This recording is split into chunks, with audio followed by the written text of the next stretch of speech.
Welcome to another episode of In the Moment.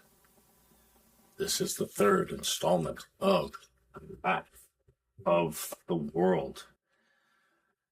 And so now we're going to talk for a little while about man's love affair with machines. When the human race was in its infancy, whenever that was, and it could have been hundreds of thousands of years ago, they looked up at the stars and they saw order. Things repeated themselves regularly. You could predict what time of year it was if you looked at the stars and the sun and the planets. And you could know more or less what the weather was going to do. And you began to get the impression, one we even have today, that there was some kind of order in this strange universe that we'd been born into. And yet, even though the stars seemed to have an order, it wasn't quite as clear what the inner order of human beings was.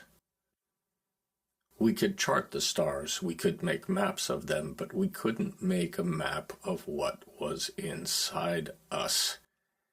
Yet there had to be a connection. And so men immediately began to adapt stars and their movements and their patterns into their mythology and even their religion.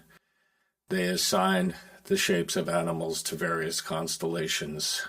This happened certainly as early as about, maybe 9 to 11,000 BC. I forget the exact date on Göbekli Tepe, but by that time it was pretty clear that animals were associated with constellations. And if you look at Martin Sweatman's paper, you'll see that it probably goes back 20, 30, maybe even 50, or who knows, 100,000 years. In any event, we incorporated the stars into our daily world. We took images of the stars down into the earth and painted them in caves. We had a wish for an order